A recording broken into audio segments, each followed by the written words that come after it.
Responsibility, I think, is an incredible message. Yeah, the responsibility element has been well received by people, and I think maybe that's because that message isn't being delivered as effectively as it should be. The idea that meaning is to be found in responsibility. Yeah, you're saying it hasn't been developed. You're saying it hasn't been promoted as much. Well, there's so much of an emphasis on rights. I mean, imagine if our culture was as dominated by discussion of responsibility as it was dominated by discussion of rights. Gosh, right? Completely. I mean, that's just not how it is at all. Right. And that's strange because your rights, in some sense, are my responsibility, and vice versa. So, right, because your accorded rights, it's distance from other people in some sense. And for them, it's the same. And so you can't have one discussion without the other. Mm-hmm. But our discussion has been very one-sided. And I think that's hard on people because it's about what you're owed. Yeah. And it isn't obvious to me that, I don't know, it's not like not getting what you're owed isn't annoying. It is if you feel that an injustice has been committed. But it isn't obvious to me that people find the deepest meaning in their life in getting what they're owed. I really do think that people find more significance in their life in being of utility and service to other people. That's how it looks to me. So, and often that's discussed in a sort of should way, you should be good to other people. It's like, well, your life is better if you do that. That's a different way of putting it. And you can get people to think about that. It's like, well, remember those times when people were particularly happy with something that you did, something for them. How did you feel about that? Well, you can figure that out for yourself. Maybe it didn't matter, but probably it mattered. Probably you'd like to have that happen a lot more. But I think even more so, the feeling that you get when you have a responsibility and you deliver on it. Mm-hmm. I think that, for me, that feels even more meaningful, that you uphold your end of the bargain, that you make someone's life better. That feels even better than when someone says, thank you for that. Thank you for doing that. Mm-hmm. Right. No, absolutely. No, I wasn't thinking so much about the consequences of the thanks. Yeah. That's just an indication that you did something, that was productive and useful and caring, let's say. And I think people know that too, that when they're operating properly, parents find tremendous meaning in the service they provide to their children, obviously. And I think you find that within a relationship, what you give. I mean, it's reciprocal, obviously. There has to be reciprocity, but it's better to concentrate at least half the time on what you're giving. I don't think that young people,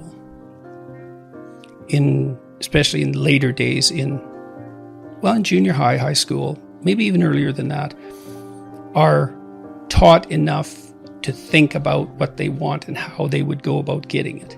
And I mean what they want in a deep sense, like how their friendships could be better, how their relationships with their parents could be better, how their life could be better, practically speaking. So we tried to design a program to help younger people do the self-authoring program, but my health interfered with that and it fell by the wayside, unfortunately. But it's helpful for people to take stock of themselves and to chart a course. And I don't think our education system does a very good job of helping people develop a vision of themselves, a story for themselves. And it's a problem because it also means that they're not ennobled or encouraged the way they should be. And I've seen this all constantly during my lectures, that people are so happy to be encouraged.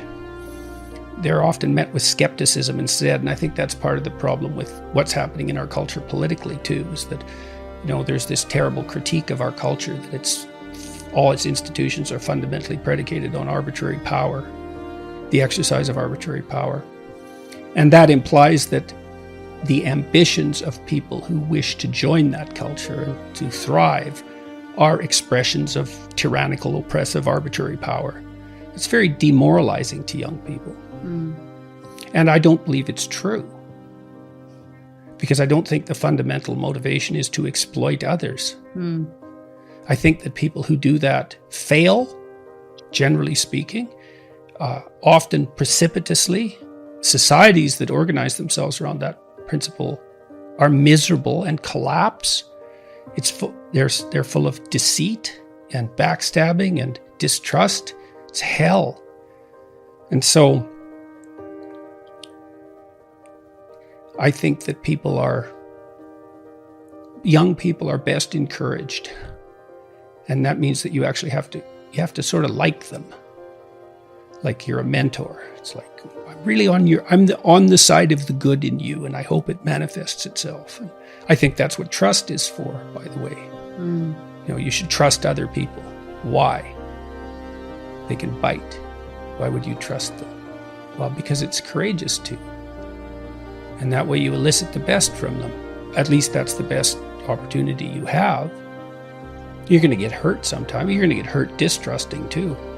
But societies without trust are hell on earth. So trusting that's for sure. Next generation, though, starts with you having it in the first place, right? That's sort of passing along those patterns. As if I don't trust anyone, I'm going to instill that in my child. Like, the world's not to be trusted.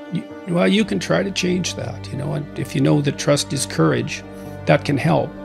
Because while trust can be just naivety, I trust you because I'm too foolish to know the difference, I've never been hurt. I've never encountered someone malevolent, so I'm naive. And I trust. That's not trust. That's blind faith in an environment that's been too benevolent for your own good. But trust, that's more like, we'll think the best of you to begin with and see what happens. And then if you make a mistake, we'll deal with that and we'll go back to trust. And those are stable negotiating strategies. And so young people need to be confronted with that, and then they need to be helped to chart their course. And that's hard. It takes a fair bit of individual attention because people are so complicated. I produce this other technology at self-authoring that helps people write about their past, analyze their faults and their virtues, and write a plan for the future. It's a useful way of figuring out who you are. You kind of have to hit yourself against the world, but you tell the story about your past, and that helps you understand where you came from. You figure out your virtues and your faults. That sort of helps you understand your strengths and weaknesses. And then a plan gives you a course for the future. It's hard to do all that writing, but it's hard to blunder through life too without a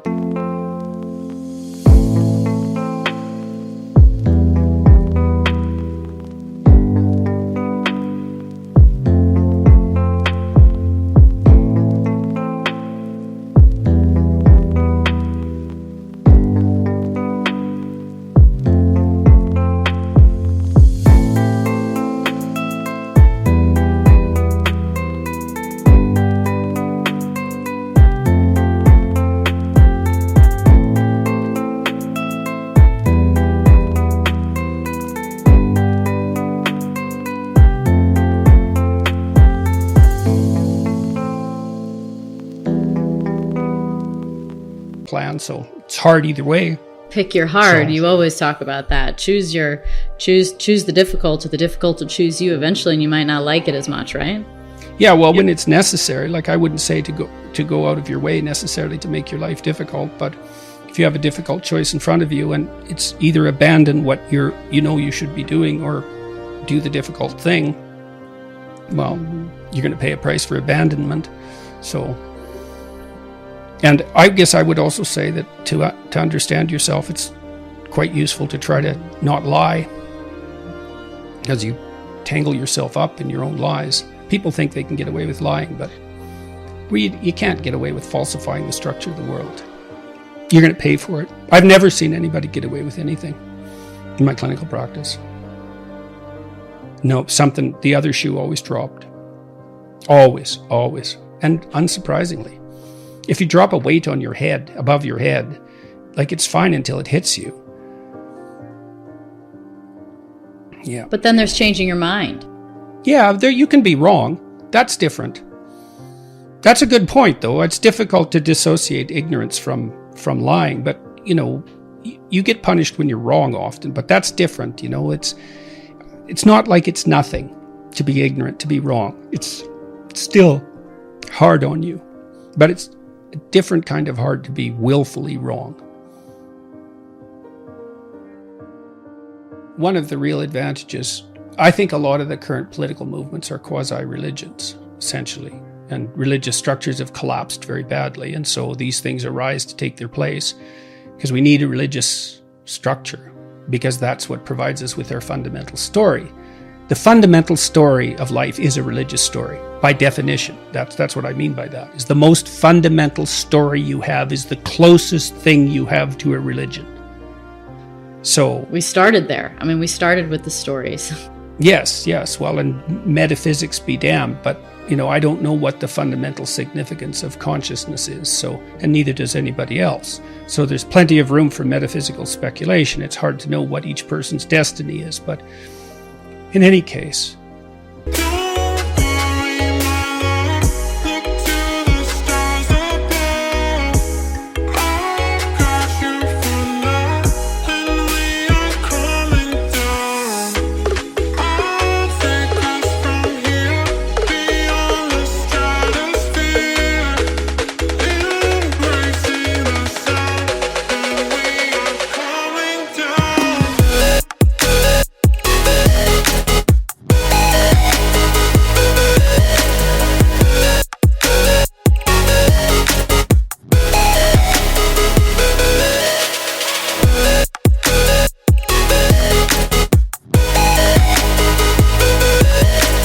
the problem